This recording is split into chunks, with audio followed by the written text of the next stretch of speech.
Hola, muy buenas noches y bienvenidos a esta transmisión de la cicuta de Sócrates. Ya retomando nuevamente el proyecto después de, bueno, las vacaciones, el descanso que se toma por los días santos, por todo esto, pues decidimos nuevamente regresar con ustedes para continuar nuestra reflexión filosófica, reflexión que esperemos les siga surgiendo dudas. No queremos, y desde las primeras clases lo hemos estado diciendo, no queremos que simplemente sea algo receptivo, ¿verdad? Sino que también les genere a ustedes pues dudas, cuestiones. Entonces los seguimos invitando a que sigan reflexionando, a que sigan pensando en aquellas cosas que hemos dicho e incluso en otras cosas, ¿no? Que de lo que partamos sigan surgiendo más y más temas. Pues nos da mucho gusto volver con ustedes y bienvenidos para los que se acaban de integrar. Mi nombre es Gandhi y junto con Andrés, que se presentará en la siguiente media hora, los estaremos guiando por este recorrido. Bueno, lo prometido es deuda. En la sesión pasada, ya el viernes pasado, el jueves pasado, les queda de ver un punto que era la filosofía en México. Bueno, pues en esta ocasión lo estaremos viendo una primera parte. Voy a dividir en dos, tres, de acuerdo a cómo vayamos alargando la reflexión, que es sobre filosofía en México. ¿Por qué este tema? Normalmente, bueno, estos temas se toman en septiembre, que es cuando hablamos un poquito más del país, pero quise tomarlo de una vez, pues más que nada para también ser conscientes que en nuestro país hay reflexión, que a lo mejor actualmente en nuestras escuelas, en la sociedad o en la cultura o en las propuestas de cultura no se tome es muy distinto, pero no significa que no haya filosofía en nuestro país. Esto, bueno, lo digo igual de alguna manera para ser conscientes que realmente la filosofía está presente. Recordemos que el proyecto que se te ha presentado, pues más que nada busca eso, ¿verdad? Busca el tener la filosofía, el retomar la filosofía en nuestros espacios del día a día y sobre ello hacer el análisis. Y parte de la razón por la cual una de las razones por la cual quise tomar ese tema, pues es para eso, es para retomar este proyecto, ¿verdad? Para retomar en ese proyecto algunas cosas que hay de nuestra casa. La filosofía, cuando se estudia, pues obviamente se tiene que estudiar desde los primeros filósofos que surgieron propiamente en la antigua Grecia y está muy bien. Sin embargo, a veces se queda simplemente en lo que se ve allá, ¿no? En Europa. No voy a discutir esa parte porque en parte es cierto, ¿no? O sea, los grandes filósofos surgieron allá. Pero ahora nuestra misión va a ser traer esos grandes filósofos acá a México o ver que también aquí hay mucha tela de la cual agarrar, mucha tela de la cual cortar.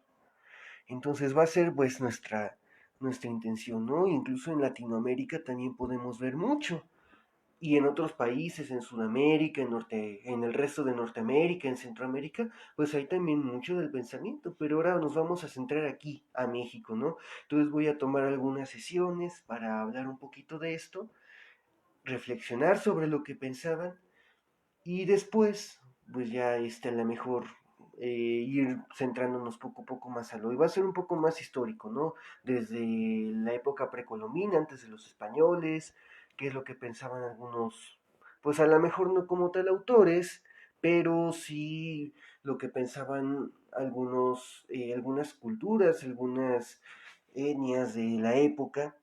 Después pasaremos por la época colonial, después la independencia, las primeras ideas que van surgiendo en torno a la independencia y después de la independencia, el siglo XIX, XX y actualmente pues qué tenemos, ¿no? Me anticipo y como introducción les digo esto, ¿no? Actualmente pues no es muy del diario que encuentres a filósofos hablando o que haya filósofos que contraten en nuestro país, pues no. Veamos de esta forma más sencilla, ¿cuántas universidades actualmente tienen la Facultad de Filosofía funcionando? Cerca a la UNAM, ¿no? Alguna privada de la Ciudad de México, pero realmente no es muy del diario, ¿no? Entonces vamos a ir retomando desde los antecedentes que se tienen y vamos a ir viendo cómo va siendo su esplendor y su decadencia, porque de alguna manera podríamos decir que hay una época, ¿no? De, entre comillas, de oro, o podría entenderse así, dadas las circunstancias que se viven en ese momento, y después va a comenzar a haber una decadencia, Vamos a ir tratando pues todo esto y nos vamos a comenzar precisamente con eso, ¿no? Con la época precolombina, con las primeras tribus que se iban asentando y pueblos, ¿no? Como los toltecas, como los mexicas, que eran sociedades, que eran culturas en las cuales de alguna manera se llevaba ese pensamiento filosófico. Insistimos, no propiamente podemos hablar de una filosofía estructurada como los griegos, los de la antigua Grecia, como en Europa, porque pues no se tenían esos lineamientos. Y era obvio, pues todavía no había ese intercambio cultural, ¿verdad? Entre Europa y América, entonces propiamente no podemos llamarle una filosofía, una corriente estructurada como tal, pero sí hay esbozos de filosofía, ¿no? Destaca cómo están estas figuras llamadas Tlamatimine.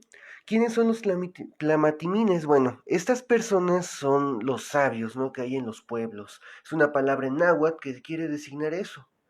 Aquellos que son sabios, aquellos que van dando consejos al pueblo, y que no solamente están en esa parte del pensamiento, sino que repercuten en la parte práctica, o sea, esto entran en materia en general, no simplemente se habla de filósofos puramente, porque hablan de todas las materias, pero como pueden ver, entre comillas, sí se habla de eso. Vamos a retomar un poco lo que es el concepto de la filosofía, ¿no? Que es el estudio de la realidad por sus últimas causas y sus primeros principios. Entonces, ese estudio de la realidad abarca todos los ámbitos, ¿no?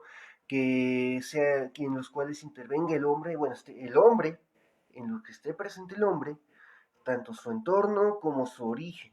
Incluso podemos hablar, ¿no? De Dios, o sea, como un ámbito de estudio en cuanto a toda la realidad, ¿no?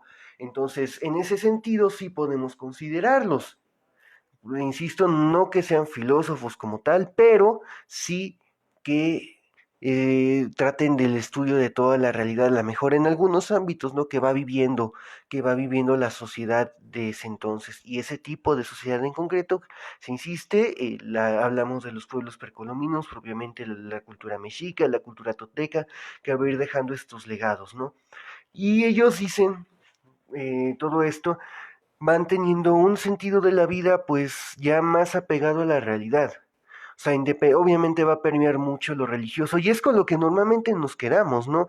Con la parte religiosa de estas culturas, es decir, pues toda la parte de las deidades, de la cosmogonía, es decir, su interpretación, la cosmogonía es la interpretación de la realidad, o sea, de cómo se originó el mundo, de cómo subsiste el mundo, pero desde los dioses, desde la mitología, desde la religión. Entonces, todo eso es cosmogonía. Todo esto va a permear, sí, en el sentido de vida que ellos tienen. Sin embargo, no significa que es lo único, no significa que es la única visión que se tiene, sino de ahí vamos a poder desmenuzar, vamos a poder encontrar un pensamiento un poquito más acercado al filosófico y nos va a ir diciendo que es un sentido de vida en el cual pues ya está más propiamente el sentido de la muerte. Es decir, que, o sea, tú vas a estar viviendo en este mundo, pero de alguna manera, pues todo lo que hagas, todo lo que consigas en el mundo, todo lo que vayas atesorando, pues se va a quedar aquí.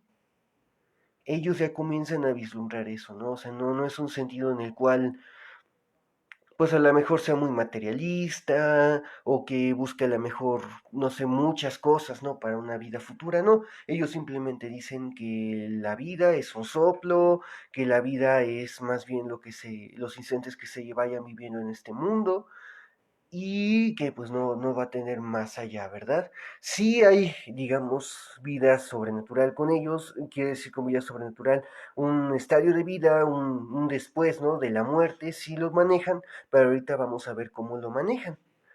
Más bien ellos, en cuanto a la vida de acá, podemos rescatar ese aspecto, ¿no? Que la vida, o sea, todo lo que consigamos, todo lo que vayamos haciendo, pues de alguna manera va a quedar pues, en este mundo, ¿no?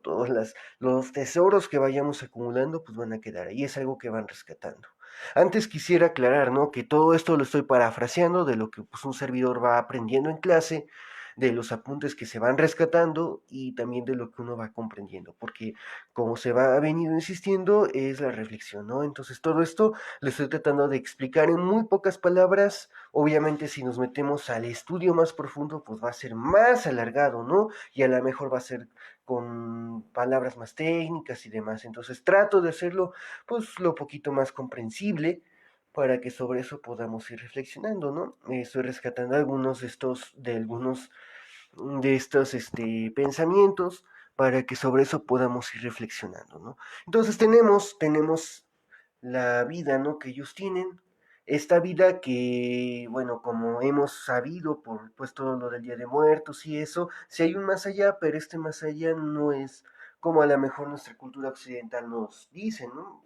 Que hay un cielo y un infierno. Ellos simplemente hablan de un más allá y que en ese más allá pues todos jalamos parejo, ¿no? O sea, tú mueres y no vas a ser juzgado por tus actos, simplemente vas para el mismo lugar. Y en ese mismo lugar pues todos llegamos, todos vamos a estar ahí, ¿no? Entonces, sí hay una vida después de la muerte, pero no es una vida como la tenemos pensada, insisto, en este mundo occidental, un paraíso, un infierno, no, todos vamos, ¿no? Casi podemos hablar que es más que infierno que paraíso, porque es un simple lugar común de los muertos. Me atrevo, es un poquito tentativo decirlo así, en cuanto a que no, o sea, está separado, pues, de su creador, de su deidad. Por cierto, ellos hablan incluso de un principio creador. Aparte de los dioses, está toda la mitología con los dioses, Tlaloc y todos los que ustedes quieran ver, ¿no? O sea, todos los Huitzilopochtli, todos ellos, o sea, sí, es, digamos, la parte del pueblo. Pero ya los pensadores propiamente decían que había un principio creador. O sea, que superaba a los dioses porque los dioses, quieras o no, tienen aspectos humanos. Estos aspectos humanos pues se llaman antropomorfismos, ¿no? Viene antropos, bueno, de hombre, morfismo, de la parte de la tendencia a darle forma, ¿no? A tendencia a darle forma humana. Entonces estos dioses de alguna manera tenían forma humana y pues ¿qué somos como humanos más que simples mortales, ¿verdad? En ese sentido pues esos dioses tenían esa dificultad, o sea, si eran poderosos, pero si también tenían rasgos humanos, ¿cómo podían mantener su poder a pesar de ser humanos? Y si nosotros como humanos somos mortales, cómo podemos decir que son dioses, ¿no? Entonces, en ese sentido, mantenían esa limitación. Bueno, ellos superan esa barrera y hablan incluso de un principio creador, un principio que subsiste todo eso, ¿no? A ese principio le llaman el Ometeotl. De Ome, dos, la palabra que en el agua se usa para el dos, y Teot, la palabra que se usa para Dios, ¿no? Entonces, ¿por qué Dios si es bien un principio, ellos lo manejan como un principio dual, un principio dualista, es decir, en ese principio van a estar constituidas dos fuerzas, la fuerza, pues sí, de la vida y de la muerte, del bien y del mal. Ellos tienen un tanto esa visión, ¿no? Y que esta fuerza dual, esta doble visión de la creación o de la vida va a estar presente, ¿no? En todo. Si sea la salud de la enfermedad, la vida de la muerte, bien o mal, todo esto que está presente en la realidad y que va a hacer surgir todo, ¿no? Ese principio, sin embargo, si bien va a ser lo más aproximado a Dios, a lo mejor como en el occidente lo tenemos pensado, o a lo mejor un principio divino, o una divinidad que va a ser creadora o que va a producir el universo, si bien va a ser lo más parecido, no significa que tenga esas mismas características. Tan solo el Dios cristiano o el Dios judío cristiano, que hablamos de un Dios bondadoso, que sale al encuentro del hombre y que pues está en constante comunicación y que más aún quiere ese contacto, pues aquí no, o sea, simplemente va a ser un principio, un motor que origina, ¿no? Por así decirlo, no va a tener tanta personalidad, pero sí va a estar presente y lo podemos unir de alguna manera con lo que hablamos de su sentido de vida, ¿no? Hablábamos que es un sentido de vida, pues muy a lo mejor mundano, no quiero decir mundano con que pues todo lo que hagas pues, se va a quedar acá, no vas a ser juzgado por tus actos, cuando pases Mictlán, ya recuerda el nombre, cuando tú pases al Mictlán, que es el lugar de los muertos, no vas a ser juzgado por ello, sino simplemente todos vamos a jalar parejo, ¿no? Y entonces este principio creador, este principio que produce, que origina el universo, pues no va a estar tan entendido, no vas a poder como que acceder a él y va a ser pues muy aparte, ¿no? Entonces, sí tienen presente a Dios, no de la misma forma que nosotros, y también va a estar encubierto o va a estar representado por toda la serie de, pues, de divinidades, de seres divinos que van a estar presentando ellos, ¿no? Toda su mitología, su cosmogonía, pues muy rica va a estar presente ahí. Entonces, son algunos esbozos que encontramos de filosofía en México y no quiero quitar el dedo del renglón, no es propiamente filosofía ya de México, porque pues no siguen, bueno, algunos autores insisten mucho en que no lo es, porque no sigue pues los lineamientos o la metodología que en Occidente se va a desarrollar, que propiamente inició con los griegos, que continúa pues en Europa extendiéndose y que ya a lo mejor en el Oriente Próximo se comienza a compartir, ¿no? Aquí no ocurre eso, simplemente son algunas ideas, pues a lo mejor que coinciden, ¿no? Con estos lineamientos, con estas metodologías, pero que no significa que propiamente sea filosofía. ¿Cuándo va a entrar la filosofía a México? Va a entrar obviamente con la conquista, cuando los españoles, en nuestro caso, ¿no? Lleguen y entonces comiencen la evangelización.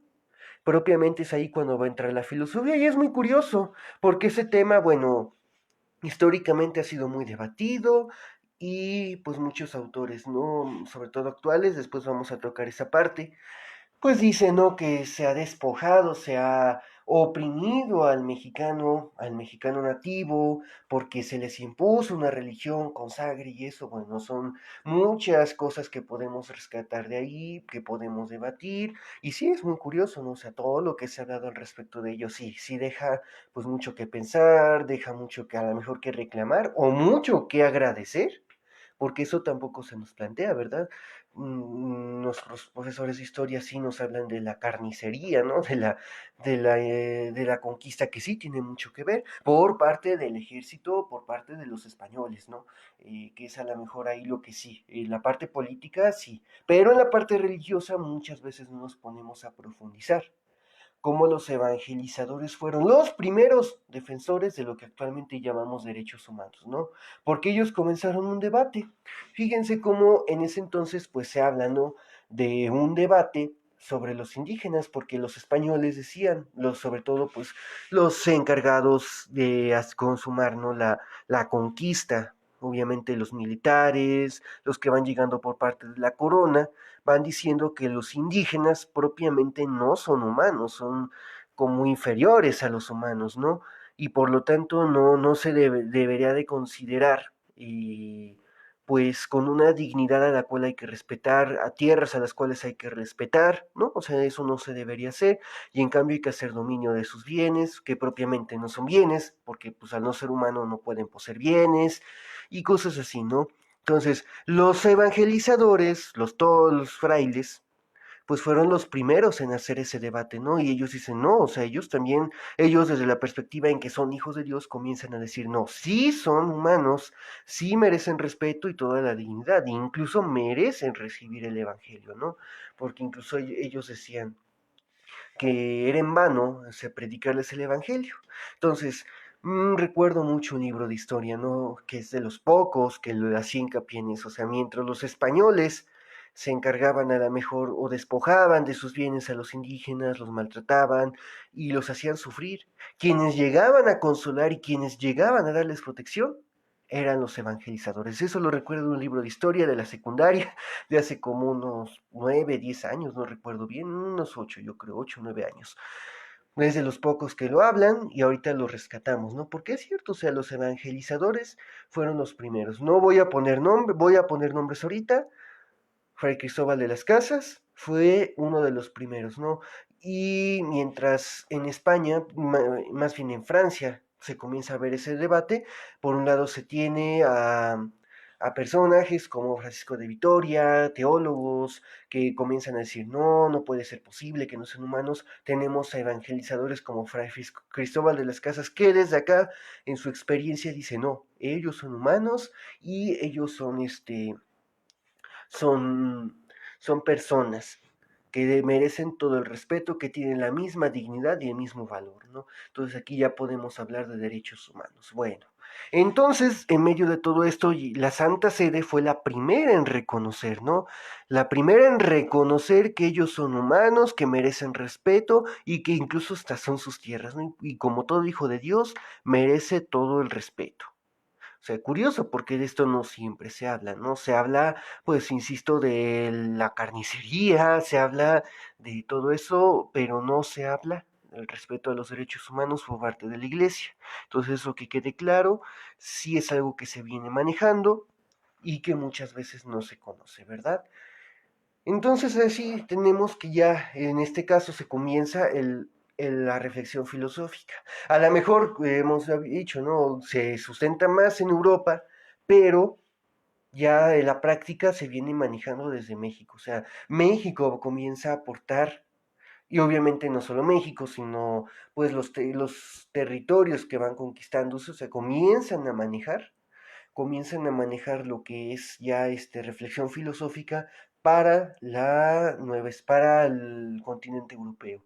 Incluso de esta manera es cuando comienza a hacerse el paso. Muchos autores citan esta parte por ser el paso, ¿no? A partir del descubrimiento de América y estas primeras reflexiones sobre América, comienzan a decir, bueno, aquí termina la Edad Media y aquí comienza la Edad Moderna, ¿no? La modernidad.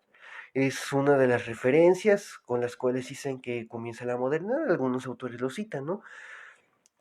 Bueno, ya propiamente en México, ya, eso, bueno, es de lo que pasa en México, lo van pensando en Europa, pero lo que se comienza a pensar en México ya es con la evangelización, ¿no? Las órdenes llegan, comienzan a evangelizar, comienzan a bautizar a los nativos. ¿Qué es lo que ocurre aquí? Bueno, los órdenes son muy conscientes que hay que, o sea, evangelizar, llevar el plan de Dios a todas las naciones, pero no significa que se les tenga que imponer, ¿no? Los frailes son más bien de una idea en la cual tiene que darse el evangelio y una acogida libre, tanto así, o sea, que a los nativos los evangelizaban y al poco rato ya seguían en sus prácticas, ¿no?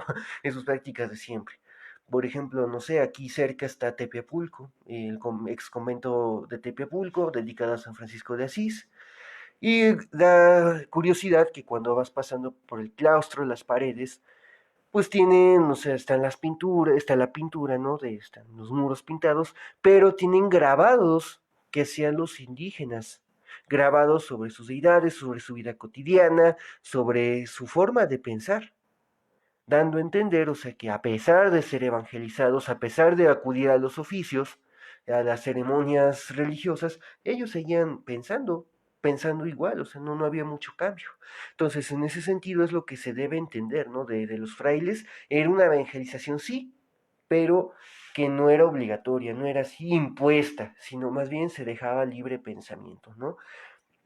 Entonces eso debe entender por la manera en cómo ellos pensaban, ¿no? Cómo era su visión del humano, una visión que debía adoptarse la fe, sí, pero desde la razón. Y es algo muy interesante de la religión católica, no solo del cristianismo, sino muy concreto de la religión católica, que es una fe razonada en la cual hay que pensar, que obviamente va a tener sus pros o contras, pero que a partir de la razón pues siempre van a estar buscando, ¿no? Una respuesta. Bueno, en medio de todo eso, están los frailes que también dan ese testimonio, ¿no? Y los frailes pues obviamente son los primeros al llevar la filosofía, cuando comienzan a fundar pues escuelas, centros de evangelización, comienzan a llevar pues incluso hasta universidades. Después vamos a ver que en un momento dado se van a dar universidades y entonces se van a comenzar a dar esos espacios, ¿no? Obviamente cada congregación, cada orden va a dar pues su filósofo favorito, ¿no? Por ejemplo, los franciscanos van a llevar mucho a San Buenaventura y a Duns Scott, son filósofos de la Edad Media que ellos van a estar dando, ¿no? Los dominicos, pues a Santo Tomás de Aquino, indudablemente, y los jesuitas a Suárez, ¿no? Un filósofo español llamado Suárez. Entonces, los que más van a imperar, obviamente, de la evangelización, pues van a estar franciscanos, agustinos, jesuitas, dominicos, pero los que en filosofía van a tener más su campo son los jesuitas y los dominicos. Son los que más van a dar filosofía en México.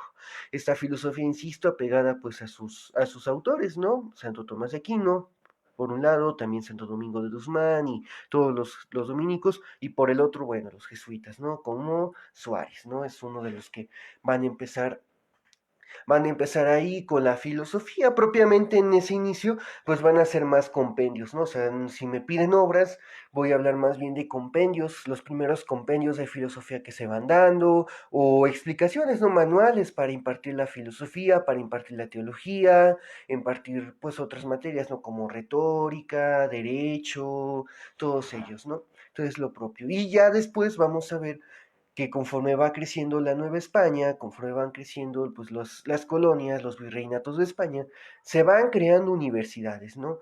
Un ejemplo, la Pontificia Universidad de la Nueva España, la Real y Pontificia Universidad de la Nueva España, que va a ser la primera universidad, ¿no? De las primeras universidades que se van a ir fundando en nuestro país, que va a tener esta carrera y por la cual va a impartir propiamente la filosofía. Sí va a tener sus contras, algunos recalcan, ¿no? Que es un derecho solamente para los varones y las mujeres, ¿no? O sea, más adelante vamos a ver cómo se va dando ese progreso, sí, o sea, algunos acusan de ello, sin embargo, no obstante, no significa que no se haya dado difusión a la ciencia de la época, o sea, se comienza a dar, ¿no?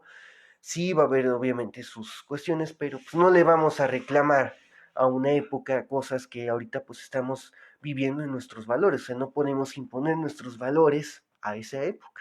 A lo mejor sí lo podemos ya ver con ojos más críticos, pero es todo este estudio pues nos ayuda a no cometer el mismo error hoy, ¿verdad? Entonces, vamos a dejar por ahorita esta primera parte de filosofía en México. Mañana vamos a continuar, ¿no? Con la reflexión en México. Voy a tratar de apurar un poquito más para que podamos ver otros temas, ¿no? También la ocasión pasada les quería de ver más, vimos un punto de vista respecto al actualmente, ¿no? La economía y la sociedad en cuanto al capitalismo, en cuanto a la globalización. Vimos un autor surcoreano, Byung-Chul Han, en el cual decía que pues a lo mejor que no iba a acabar, más bien que no iba a acabar la globalización, el capitalismo, al contrario, iba a florecer y con más fuerza. Pero hablábamos que hay una contraparte, que es un esloveno llamado Sasek, y él decía que no, que el comunismo va a regresar. Entonces, yo les adelanto de mi parte, vamos a terminar esta parte de México y vamos a retomar eso, se me hace muy interesante, y también vamos a hablar sobre un historiador y filósofo israelí llamado Yuval Johan, en el cual también acaba de sacar un artículo muy interesante que vamos a ir analizando poco a poco para ver qué podemos sacar y también sacar reflexión sobre lo que estamos viviendo hoy, ¿no? Entonces, todo esto y más vamos a tener un poquito ambicioso, sí, pero verán que poco a poco pues va saliendo, ¿no? Seguimos esperando sus comentarios, sea un saludo, sea alguna opinión, cualquier duda que hayan tenido del tema, si quieren que se explique algo nuevamente, pues saben que los comentarios están activados, pueden dejar incluso algún mensaje, lo que ustedes, lo que ustedes quieran, ¿no? Se pueden dejarlo aquí.